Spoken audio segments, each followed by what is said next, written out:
नमस्कार दोस्तों, आप देख रहे हैं डेमोक्रेटिक वार और आपके साथ मैं हूं महक। एल्बर्ट आइंस्टीन, इस नाम को शायद ही कोई ऐसा हो जो ना जानता हो।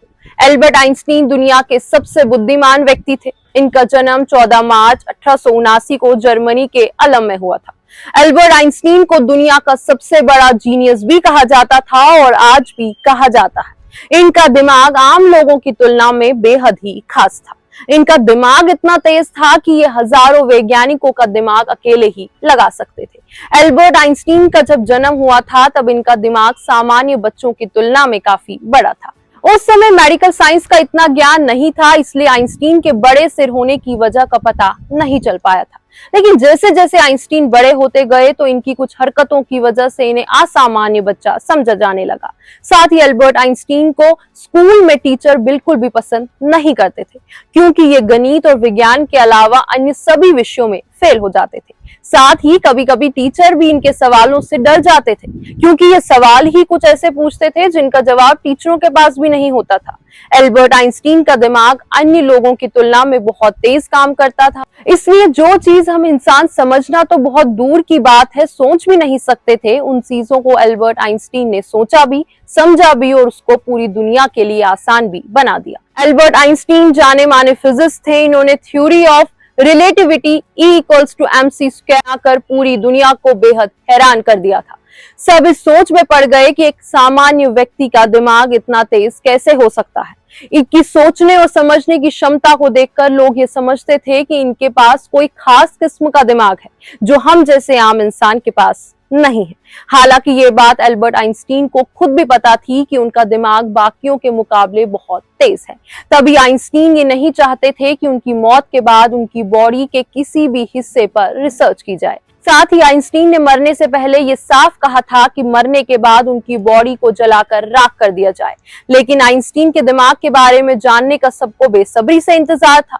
तभी तो जिस बात का आइंस्टीन को डर था हुआ वही। 18 अप्रैल 1955 को प्रिंसटन अस्पताल में जब आइंस्टीन की मौत हुई तो उनकी मौत की वजह जानने के लिए जो डॉक्टर आया था उसने चुपके से एल्बर्ट आइंस्टीन का दिमाग निकालकर अपने पास रख लिया। इस डॉक्टर को यह जानने की बहुत ही ज्यादा उत्सुकता थी कि दुनिया के सबसे महान वैज्ञानिक और जीनियस के दिमाग में ऐसा क्या था जो वो इतना तेजी से काम करता था। एल्बर्ट आइंस्टीन का दिमाग चुराने वाले डॉक्टर का नाम था थॉमस हॉर्वे। थॉमस हॉर्वे को अपने और अपने परिवार वालों से ज्यादा ये जानने में दिलचस्पी थी कि एल्बर्ट आइंस्टीन के दिमाग में आखिर ऐसा क्या है जो उन्हें दुनिया से अलग बनाता है। थॉमस हॉर्वे के आइंस्टीन का दिमाग चुराने के कुछ दिन बाद जब प्रिंसटन अस्पताल को इस बात की जानकारी मिली तो उन्होंने थॉमस हॉर्वे को अस्पताल से ही निकाल दिया। फिर थॉमस हॉर्वे ने एल्बर्ट आइंस्टीन के बेटे हंस एल्बर्ट से उनके पिता का दिमाग अपने पास रखने की अनुमति मांगी और वो हंस एल्बर्ट को मनाने में कामयाब हो गए। हॉर्वे ने आइंस्टीन के बेटे को कहा कि वो उनके पिता के दिमाग के अंदर छुपे राजों पर से पर्दा उठाकर दुनिया के सामने लाएंगे। बस फिर उसी दिन से शुरू हुआ एल्बर्ट आइंस्टीन के दिमाग पर रिसर्च करना। थॉमस हॉर्वे एक पैथोलॉजिस्ट थे जो सिर्फ पोस्टमार्टम करना जानते थे। प्रिंसटन अस्पताल से नौकरी खोने के बाद वो आइंस्टीन के दिमाग को लेकर किसी दूसरी जगह चले गए। यहाँ जाकर इन्होंने आइंस्टीन के दिमाग के 240 टुकड़े किए और हर टुकड़े को जार में संरक्षित कर अपने बेसमेंट में छुपा लिया। लेकिन ये बात हॉर्वे की पत्नी को पसंद नहीं आई और वो बार बार हॉर्वे को धमकाने लगी कि वो आइंस्टीन के दिमाग को नष्ट कर देगी।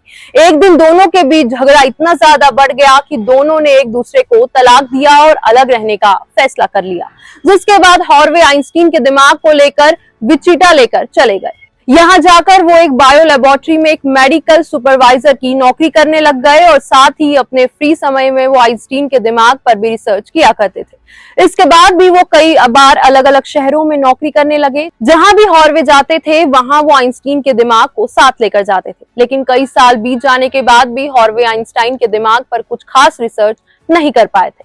फिर साल 1988 में हॉर्वे को अपने मेडिकल लाइसेंस से भी हाथ धोना पड़ गया। उनकी हालत इतनी खराब हो गई थी कि उन्हें एक प्लास्टिक की फैक्ट्री में नौकरी करनी पड़ी। तब उन्होंने फैसला किया कि वो आइंस्टीन के दिमाग के टुकड़ों को दुनिया के अलग अलग महान न्यूरोपैथोलॉजिस्ट के पास भेजकर इस पर रिसर्च करने के लिए दे देंगे। फिर साल 1985 में पहली बार आइंस्टीन के दिमाग पर पहला अध्ययन प्रकाशित किया गया। साथ ही इसके बाद कई न्यूरोपैथोलॉजिस्ट ने आइंस्टीन के दिमाग पर कई अध्ययन प्रकाशित किए, जिसमें बताया गया कि आइंस्टीन का दिमाग आम लोगों की तुलना में काफी अलग है। सबसे अलग चीज दिमाग के कॉर्पस कैलोसम नाम के हिस्से में पाया गया। दरअसल इंसान का दिमाग जो है वो दो हिस्सों में बटा हुआ है। लेफ्ट दिमाग हमारे शरीर के राइट हिस्से को कंट्रोल करता है और राइट दिमाग हमारे इस शरीर के लेफ्ट हिस्से को कंट्रोल करता है। कॉर्पस कैलोसम दिमाग का वो हिस्सा होता है जिससे दिमाग के दोनों हिस्से आपस में एक दूसरे से कम्युनिकेट करते हैं, यानी कि लेफ्ट दिमाग राइट दिमाग को जिस चीज के जरिए मैसेज या सिग्नल भेजता है उसे कॉर्पस कैलोसम कहते हैं। यही कॉर्पस कैलोसम आइंस्टीन का आम लोगों की तुलना में बहुत बड़ा था। वहीं कई वैज्ञानिकों का मानना था कि आइंस्टीन के दिमाग में न्यूरॉन्स का फ्लो बहुत ज्यादा था। दिमाग में न्यूरॉन्स के अच्छे फ्लो होने की वजह से ही आइंस्टीन के मैथमेटिकल कैलकुलेशन अच्छी थी। एल्बर्ट आइंस्टीन मुश्किल से मुश्किल मैथमेटिकल इक्वेशंस को बिना पेन कॉपी उठाए ही दिमाग में ही हल कर लेते थे। साथ ही जब आइंस्टीन के दिमाग का वजन किया गया तो वो 1230 ग्राम का था, जबकि एक आम व्यक्ति का दिमाग का वजन 1400 ग्राम होता है।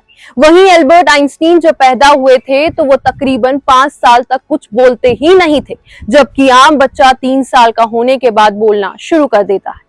एल्बर्ट आइंस्टीन बाकी बच्चों से बहुत अलग थे। जब वो बड़े हुए तब भी वो ज्यादा नहीं बोलते थे और आमतौर पर किसी सोच में डूबे रहते थे।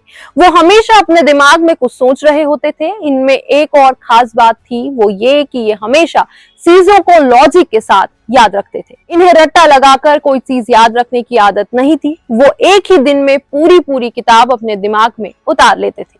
एल्बर्ट आइंस्टाइन महज 14 साल की उम्र में ही इंटीग्रल और डिफरेंशियल कैलकुलस के मास्टर बन गए थे। आइंस्टीन का दिमाग इतना ज्यादा तेज था कि इन्होंने महज 26 साल की उम्र में ही 4 रिसर्च पेपर पब्लिश कर लिए थे। साथ ही इन्हें नोबेल प्राइज से भी नवाजा गया था। वहीं कई वैज्ञानिकों का यह भी कहना है कि आइंस्टीन का दिमाग पैदा होते ही ऐसा नहीं था। उम्र के बढ़ने के साथ साथ इनका दिमाग भी काफी ज्यादा तेज होता गया। इनकी काबिलियत का आज तक कोई मुकाबला नहीं कर पाया है। आज दुनिया का हर छोटा बड़ा इन्हें जानता है। वहीं इनका दिमाग, जो कि एक एक्स्ट्रा ऑर्डिनरी दिमाग था, अभी अमेरिका में द मटर संग्रहालय में मौजूद है। आइंस्टीन के दिमाग को एहतियात के साथ इस संग्रहालय में रखा गया है। चलिए दोस्तों, फिलहाल के लिए इतना ही। अगली बार फिर करते हैं आपसे मुलाकात कुछ ऐसे ही वीडियोस के साथ। तब तक के लिए आप खुश रहिए, मजे में रहिए और साथ ही अब जाते जाते वीडियो को लाइक और चैनल को सब्सक्राइब जरूर करके जाइएगा।